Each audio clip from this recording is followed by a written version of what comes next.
Баянгол сонгоны хархан хаан улд өргөн эрүүг иргэн анхан шатны шүүхтэр яллагдагч давагд оржийн хүсэлтээр одоо шүүхийн урьдчилсан хилцүүлэг өнөөдөр боллоо. За энэ шүүх хурлын урьдчилсан хилцүүлгээр бол одоо тухайн хэрэгт нэр холбогдоод байгаа дөрвөн этгээдэд холбогдох хэргийг энэ чигээр нь одоо шүүхэд шилжүүлээд шүүх хурлыг товлох уу эсвэл одоо нэмэлт мөрдөн байцаалт буюу прокурорт буцаах уу гэдгийг шийдэх байсан юм. За ингээд 1-р сарын 22-ны өглөөний 10 цагт 16 болон 32 настай хоёр эмэгтэй амь насыг зэрлэг баламдаар хөнөөсөн этгээд давагд орж болон одоо тухайн хэрэгт хамжигчаар оролцсон гэх Номын Эрдэнэ Ган Эрдэнэ нарт холбогдох гин буруугийн шүүх хурал болохоор ийм тав гарлаа. За урьдчилсан хилцүүлгээр яллагдагч давагд орчийн өрсөлтөөр урьдчилсан хилцүүлэг зарлагдсан.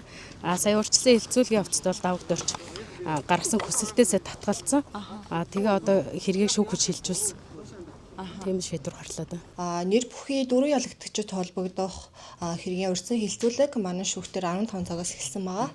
За уг урьдчилсан хилцүүлгээр ялагдагч этгээдүүдийн гин буруутай эсэх болон эрүү хариуцлага хүлээлгэхтэй холбоотой асуудлыг хянан хэлэлцэхгүй.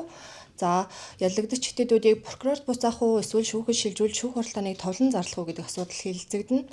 За уг урьдчилсан хилцүүлэг нь эрүүгийн хэргийн нийт шийдвэрлэх тухай хууль заасны дагуу хаалттай явагдаж байгаа. Ямар үндслээр хаалттай явуулах шийдвэр гаргасан байна? Эрүүгийн хэрэг хянан шийдвэрлэх тухай хуулийн 34 дугаар зүйлийн 2-ын 1 заасны дагуу хаалттай явагдаж байгаа.